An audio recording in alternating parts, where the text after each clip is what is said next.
Tell me the fried rice story. The dreaded fried rice story at the Hong Kong Cafe after a long gig and a night's partying. And Wombi had just had a large plate of fried rice.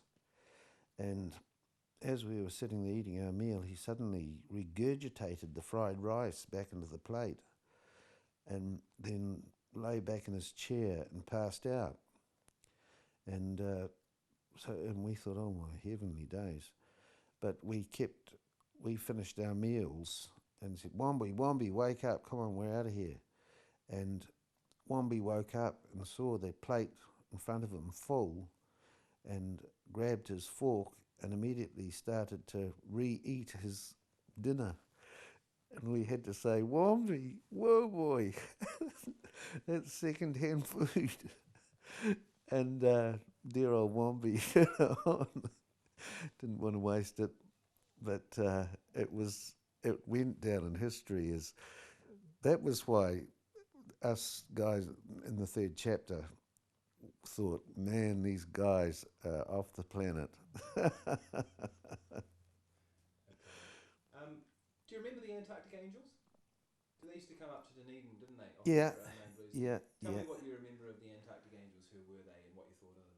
Uh, well, I didn't have a great deal to do with them except through Vaughan, and we'd occasionally we knew a few of the local bikers, and they'd meet up, and pretty much in those days, us sort of university students were a bit scared of bikies, and even guys like the Unknown Blues until you get to know them.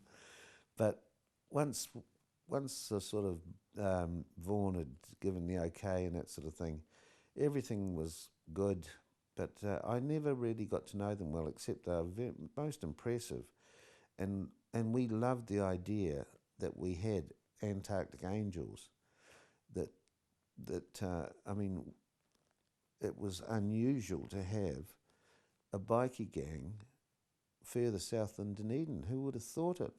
You know, especially people who lived up north. They would never have dreamed that there was actually an organised Antarctic Angels. And it was a beautiful name, and it was, you know, they were obviously having a lot of fun too.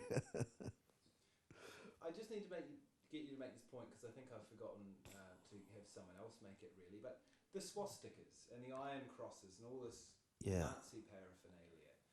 What was the reasoning behind that? I really want to get across the fact that it wasn't racially yeah, motivated. No one was sympathetic to Adolf Hitler. Tell me, no, what was no, the no. rationale behind the Nazi regalia and the swastika in particular? The the whole use of all that Nazi regalia and swastikas and badges was purely for effect.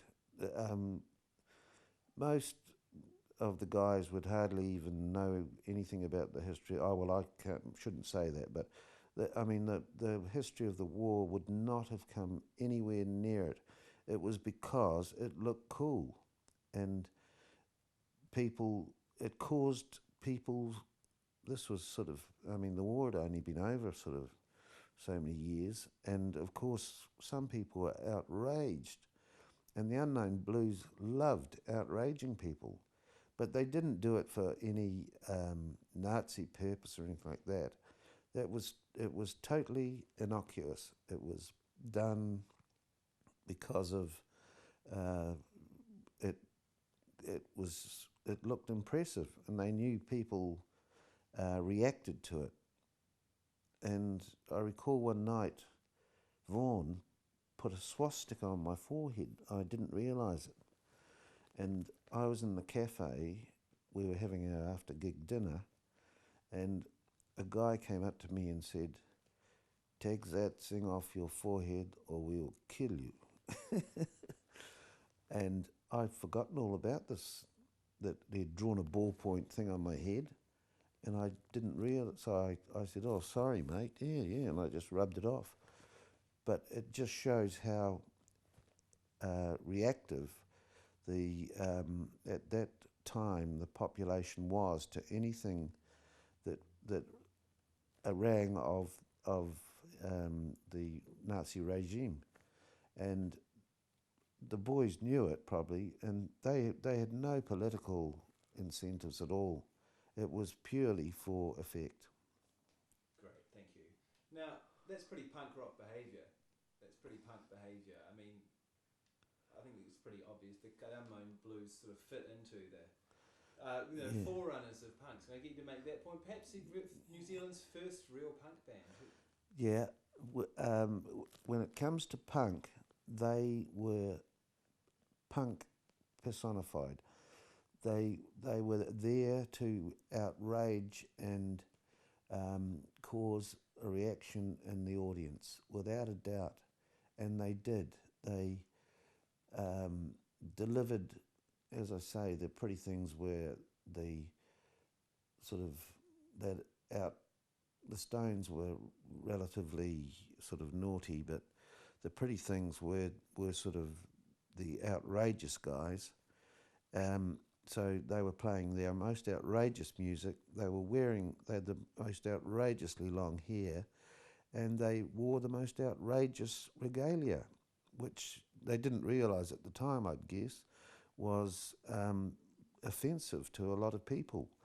But what they wanted was a reaction from their audience, and they sure got it. I mean, most of the audience wouldn't have even known what the symbols meant. They would have been very young people. So it was just looked good to the audience, but to the older generation, it was an insult. And of course, some people took it very badly. What did girls think of the Unknown Blues? Were there any particular ladies, men in the band? I mean, how did it go over with the ladies, the music and the men? When it came to girls, there was I mean, in those days, of course, there was always a few girls who liked bands, and but mostly I recall when the Unknown Blues came to town, it was more like a guys type scene, because it was too outrageous for women, really. There might have been a couple that would have hung in, but it was beyond romance. But they all had their girlfriends, and we all had our girlfriends and that sort of thing. But they knew pretty much to steer clear when we two met, because it was pretty much fireworks for a couple of days, and then we'd be forgiven. I'm pretty happy with that. What were you doing at the time the Unknown Blues were around?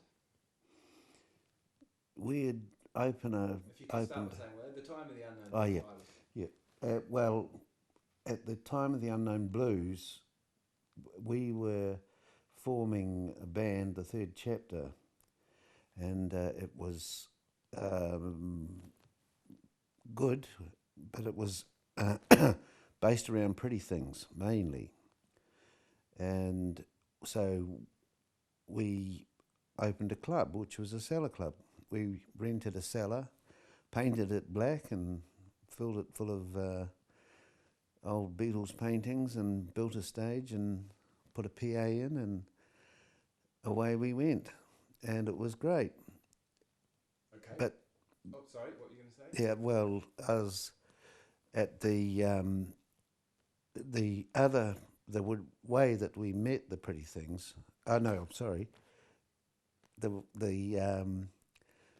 Unknown Blues, I think, came to the Cellar Club one night and recognised our material as the Pretty Things, and of course they were Pretty Things mad.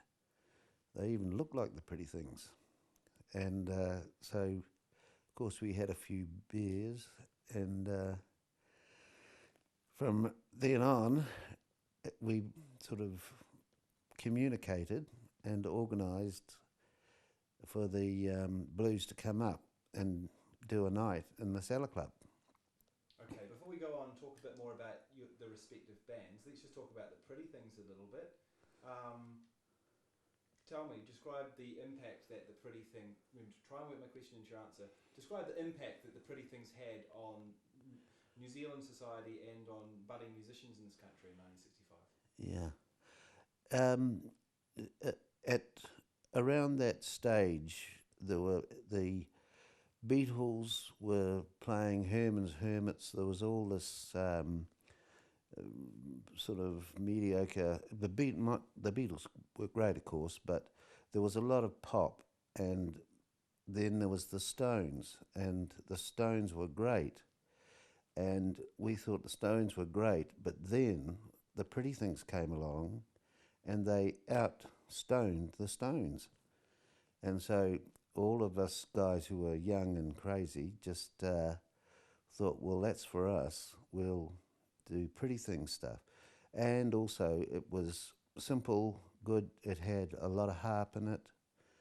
And we had a good harp player, good rhythm guitarist. And so we took to it like ducks to water and belted out Pretty Things. And the crowd loved it. They hadn't heard it before. They weren't a known group. They were more, it was an underground sort of thing. But as soon as the word got out, and it was very danceable, so we packed the place out, and part of the packing was the Unknown Blues. And Okay, that's... Sorry, Chris. Before we go on a bit more about the Unknown Blues, let's talk about the Cellar Club in a little bit more detail. If we could start by saying the Cellar Club and describe for me how it's decorated, how it's underground, low ceiling. Tell me about the Cellar Club. And if you could mention it was in Dunedin, that'd be great. Oh, right. Yeah, of course, we were in Dunedin, which was considered pretty much the bottom of New Zealand. People didn't realise that Invercargill was way down there too. And so we'd seen the photos of the Beatles Cellar Club. So we toured the local buildings, and we found a cellar that we could rent for very little. The ceiling was about a foot above your head, but nobody seemed to worry. So we painted the whole thing black and had some guy do some graphic art on it, built a wee stage, put a PA in, and from then on it was pretty much fun. Okay, can you tell me a little bit about the third chapter's Who-inspired antics and how you got... hang on, I'll just tweak my focus here. Tell me a bit about the third chapter's who-inspired, your antics and what inspired it and the sort of stuff you got up to and how that got you a bit of notoriety. Well, of course, we'd heard of The Who and Keith Moon misbehaving and the breaking of guitars and such things. So one night we thought, well, we'll try some of this. And so somebody donated a guitar, as I recall, and so I played it. We did My Generation, and as it got to the climax of it and started feeding back and making a terrible racket, I started smashing the guitar up, and for some strange reason the crowd loved it, and so the rest of the boys started misbehaving and knocking drums over, and in the end, of course, the lights went out, and that was the end of Act One. Hold on a sec, I could just hear if I could just have that piece again, please, about I got the first part.